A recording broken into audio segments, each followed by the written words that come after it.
Hello, everybody! What's up? Welcome to Reacting Reddit, where real humans read, react, and summarize trending content using comments on Reddit so that you can better understand what people are arguing about. Today, we're going to be talking about school counselors, and it's going to be a comedy-themed video focusing on some funny stories that school counselors have to share from their schools. Kids do some crazy stuff, so we're about to get into it. First off, let's make sure you understand. Typically in the US, each school has one very overworked school counselor who's supposed to have individual time with every single student, and sometimes there's a couple thousand of them. They're typically very overworked, but they're really valuable positions in a school. And really, I wish we'd live in a world that had a lot more counseling available for people in the US and in other countries. Because the reality is most people don't get enough counseling. They would have an easier time in their life if they were able to speak more openly. Personally, I had an experience with a school counselor where I didn't want to graduate high school. I wanted to find a better way. I wanted to find something faster. So in my second year of high school, I go to my school counselor and I'm like, hey, I'm going to find a way to drop out and go to college sooner. And she was like, no, don't do that. You should just go to college the normal way. And I was like, well, I'm going to go anyway. So you're either going to help me or I'm going to try and figure it out myself. And she helped me. It was really nice. She helped me learn that in the district that I'm from, Fairfax, Virginia, there is a program that's technically designed for pregnant people or somebody who got a person pregnant that allows you to get an accelerated GED at 16 instead of 18. So, given the fact that you don't actually need to be pregnant, I went into that program. And I was the only non-pregnant person there. Or non-pregnanter.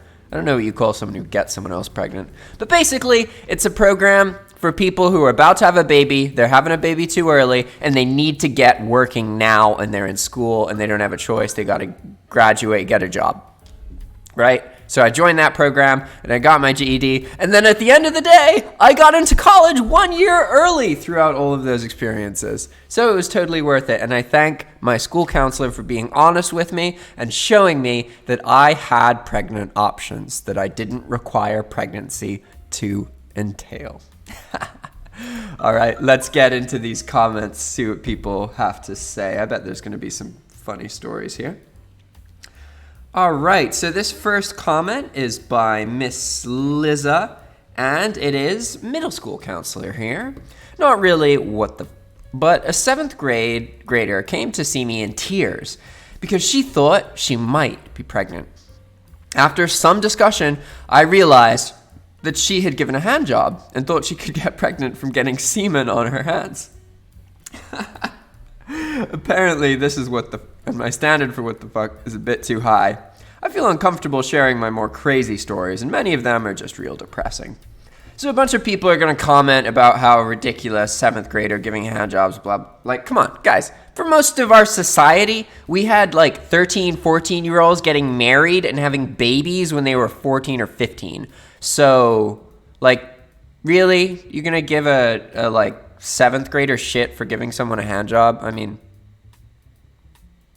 boys and girls do that shit. They really do. It doesn't take long for like young guys and girls to wanting to be showing each other their junk and stuff. Like that's why you have to like supervise children when they're playing. You know, it's totally possible for them to like sexually explore each other, and they will try to. And we can get mad at that reality of humans, right? But I mean, really? Come on. Seems totally normal to me. Oh shit, Marco says, I was like 12 or 13 years old in 7th grade. That's kind of scary knowing handies are being given out at that age. Psh, better hand jobs than marriages and babies, like come on.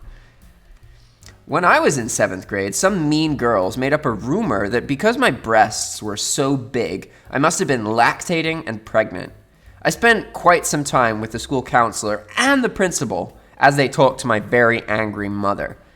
The fact was, the school counselor and the principal believed the rumors. Ooh, yeah, that would make quite an angry mother. Hey, Yeah, we gotta talk about something. Come in, yeah, we gotta talk about something with your daughter. And be like, oh yeah, are you aware that your daughter is pregnant and lactating?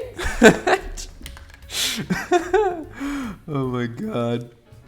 The serious account says, you don't know if it had been taught. You're making a huge mistake if you think kids remember everything that they're taught in school or by their parents.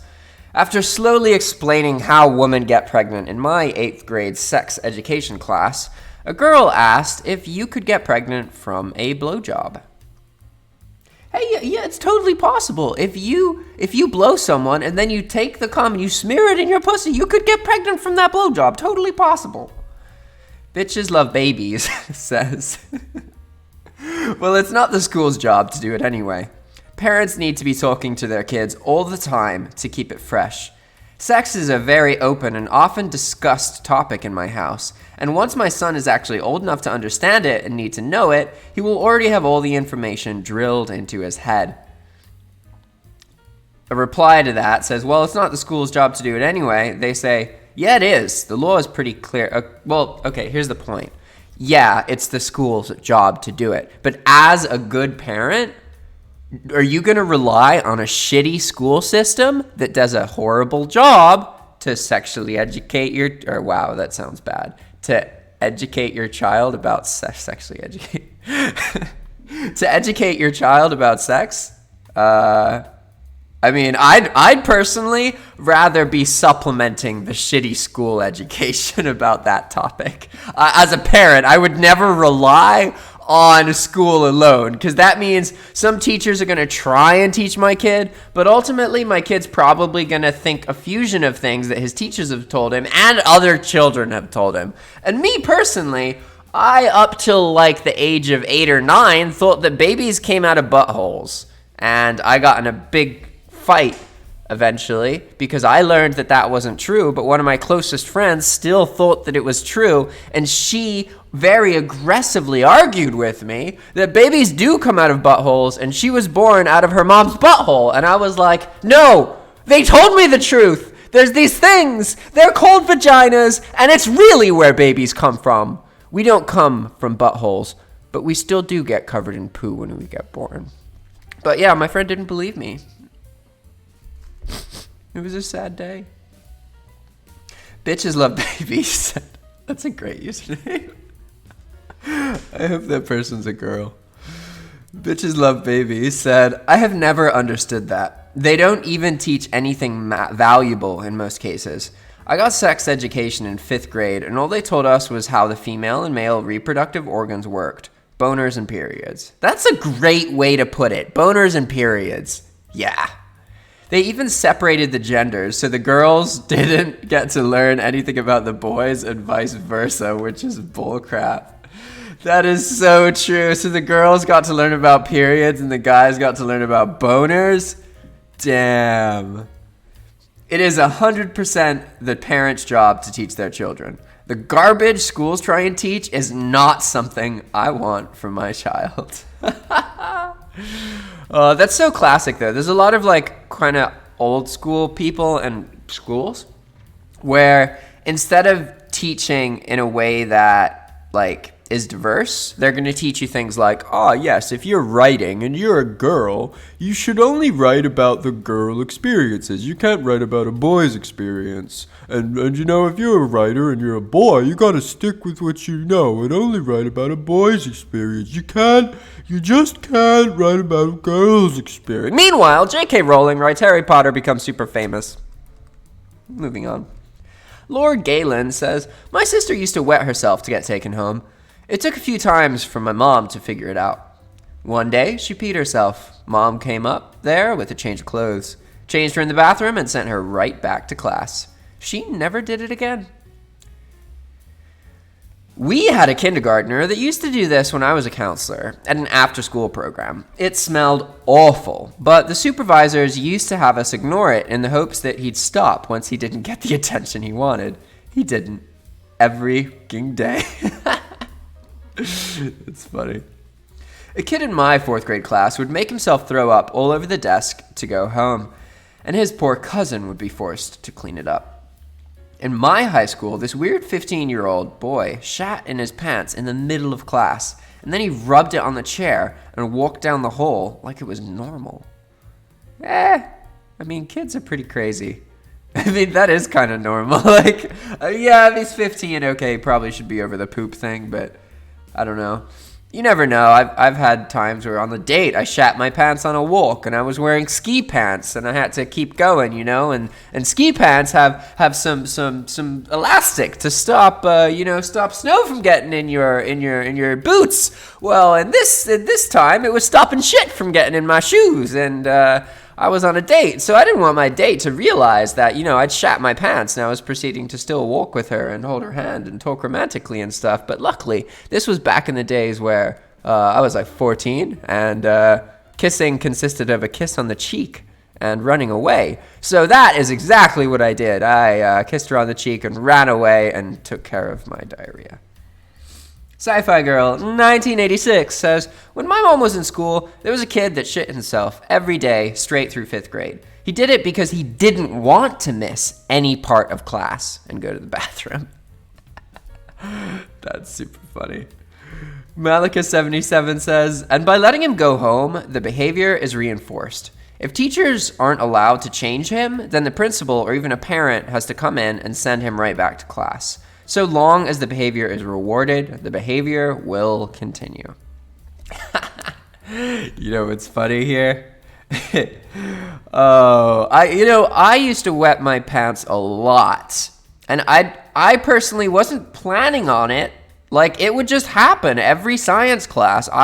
I remember that class because the science classroom had a skeleton in it, and I was very scared of the skeleton. I hated the skeleton. I didn't understand why the teacher had a fake skeleton, and I thought that if he had a skeleton, it may as well be a real skeleton, because when I was scared of it and he comforted me telling me it's fake, it didn't change the fact that I was scared of it, So I was like, well, it doesn't matter that it's fake. It's still a skeleton, and it's disturbing, and I didn't like it.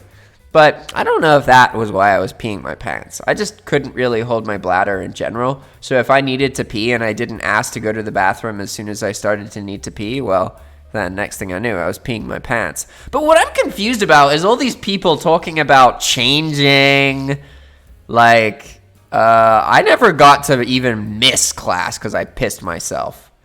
It was just a normal thing. I was that kid that peed himself every science class.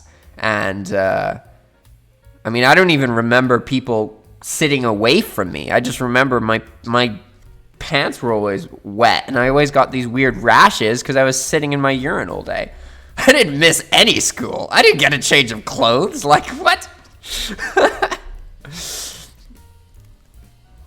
Malika77 adds, fair. In Canada, the schools will try to say it's illegal for the teachers or teaching assistants to change soiled clothing, but not illegal for certain teaching assistants or the principal. But of course, they don't want to change them, so they'll often just say they're not allowed to. If the parents or caregiver is coming to pick them up, then may as well just get them to come in, change the student, and send them back to class. Tricky situation. I have a daughter with autism, and accidentally rewarding behaviors you don't want to reinforce is something we have to be very, very conscious of. Furry Overlord says, it was my father who told me that in any context, there's a one-time excuse that can get you out of literally anything as long as you have no shame. I shat myself. Wizard Cat says, during December, when I was 3.5, my mom took the family to get Christmas portraits done. I didn't feel like going, so in the car, I intentionally peed myself. However, I was just barely potty trained, so it wasn't nearly as bad as this kid. My mom actually took me home and cleaned me up, changed my clothes, and then went right back to the K-mart portrait studio. That poor kid. He tried to buy more time, and that's so fucking fun. That's so classic. But I frowned in that picture, so I feel like I won in the end. Still, there's a big difference between a toddler doing it and a 1st grader or a 7th grader. Yeah. Kiki Collins said, maybe I had a gullible school, or maybe things were different 20 years ago, When I wanted to get out of class, I just told the nurse that I'd thrown up in the toilet, and then I flushed it. So you can't prove it. Even my mom wouldn't pick me up early. If she wouldn't, I still got to spend the rest of the day reading books in the office. That was pretty much 8-year-old me's version of heaven. Yeah, I got really sick when I was a kid, and I had these like migraines every day for like a year. So I wouldn't fake it, but I would get like really, my head would hurt so much I'd like puke, and then I would like lose consciousness basically because my head was really hurting. I was really nauseous. I just felt miserable. And so every other day for almost a whole school year, I would make it through like the first third or half of the day, and then I would just get these really, really bad headaches and end up in the nurse's office and fall asleep. And then I would wake up and go home. So I like regularly just slept in the nurse's office. It was pretty intense, actually. I don't know what that period of time in my life was about. I-12 Burrs said, I would dig a little further into his home life. It's very common for potty-trained kids to begin displaying these behaviors when they're being sexually abused. It is, well, not just sexually abused, but keep in mind, like, there's tons of abuse that kids go through. And just because they're not being sexually abused doesn't mean they're being abused. So, yeah, kids' behavior manifests abuse at home. I mean, for all kinds of abuse, not just sexual abuse. It is one of the only things they have complete control of. Source, I'm an RN foster parent and work with the Sexual Assault Coalition in my area. David Putty 666 says, have you talked to the teacher and parents about why he might be behaving in social troubles at school? This is the type of stuff to get the school psychologist involved in. Anton Banton says, I unintentionally puked on my grade 1 teacher. I didn't feel well and told her multiple times over the day, but before I told her about 5 other kids had already gone home, so she decided I was just trying to copy them. We had to line up at her desk every time we needed help with work or had to go to the bathroom. So about the 3rd time I wanted to tell her I wanted to go home, I ended up stuck in line for a while, and by the time I was up at her desk, I really had to throw up, and I ended puking on her. For the rest of the year, if I ever said I didn't feel well, she let me leave immediately. Yeah, you could say she had an intimate memory. My generic clever name says the only thing I remember from 1st grade is a girl shitting her pants because she was afraid of asking to go to the restroom. Yeah, that'll do it. I mean, I used to do that. I didn't shit my pants though. I would piss myself. Lisa 1010 says, when I was in 1st grade, it was mandatory for parents to send us to school with an extra pair of clothes. If the student wet or shit themselves and didn't have an extra pair of clothes, they were allowed to look through the lost and found. If there was nothing in there, you sat in the back of the room in your own waste. Yeah, that's what I was supposed to do. Dear says, have it beat. I was 16 and I didn't want to go to class. He was telling me how I was going and I wasn't going to miss school. My stomach was upset, so I decided in a fit of anger to prove him wrong on how bad I was feeling. I intentionally shit on the carpet in his office. I was wearing a robe. The smell hit him, and he turned around to face me. Whoa, watch out! The dog shit right there. Oh, it smells horrible. I didn't have the heart to tell him that I did it. I ended up going to school while he cleaned up the dog shit. I guess that was the person's dad. Haha, Jesus died says, I work with mentally handicapped adults in a teaching setting. This one man will eat so fast that he throws up when he wants to go home. Right after he vomits, he looks you straight in the eyes and says, now daddy has to come pick me up. I can imagine that. Atomy says, when I was in 2nd grade, a boy held a pencil point up on my chair and I sat on it. It traveled through my jeans and underwear without any damage and stuck firmly in my little butt cheek.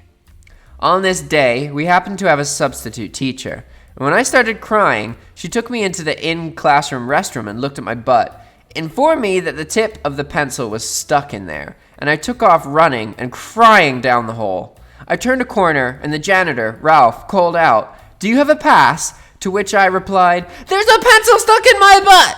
Then I continued down the hall to the nurse's office. The school nurse, Sherry, was a very sweet lady. She calmed me down, called my mom to ask for permission to touch my butt, and plucked it out. I got to go home for the day. I consider it a win. Too long didn't read. Nurse plucked some wood out my tush. Edit. Thanks so much for the gold. That was a good comment. Atomy says it's true. In America, it's very likely you'll get sued for helping someone before you get thanked for helping someone. People are pretty scared of that. Bit Shop Tyler said, have people never heard of Good Samaritan laws? For the most part, the whole you'll get sued for helping people thing only applies to doctors, and even then, mostly just off-duty doctors. It's simply the nurse having to ask for permission. Same reason people say permission to touch. Witty says, I had a 9-year-old girl come into the ER the other day who had the same thing happen on the bus. She got about half of a number 2 pencil in her buttock. Gave her some ketamine and pulled it out. Best part is she had a total David after the dentist reaction when I checked on her a bit later. The mom was sitting there holding her hand, and I said, you should probably be getting this on video. Mom replied, oh my God, you're right. I got her phone for her and told her I would look for the video on YouTube. Smart Toad says, literally this exact thing happened to me, except I was the little boy with the pencil. The girl still has the mark on her ass from the lead. I was just messing around, and I guess I didn't think of the follow-through. We went to an odd school. All right, everybody. Thanks for watching. If you like this kind of content, please reach out, subscribe, and check out some more videos. Comment below if you have anything to suggest or criticize. People love to criticize, but you watching this part of the video at the very end, you're 1 in a million. You're 1 in hundreds. So I don't think you would criticize. But if you are a content creator and you want to create videos like this and also create thumbnails quickly and easily, please reach out to us. We are developing software solutions for these specific problems, and we need to find more users for our products. So we want to have a Zoom call with you. Please get our email from the About page on this YouTube channel after doing the CAPTCHA code in the For Business Inquiry section. And then send us an email saying hello so we can set up a Zoom call with you. All right, everybody. Thanks for watching, and we'll see you next time. Bye-bye.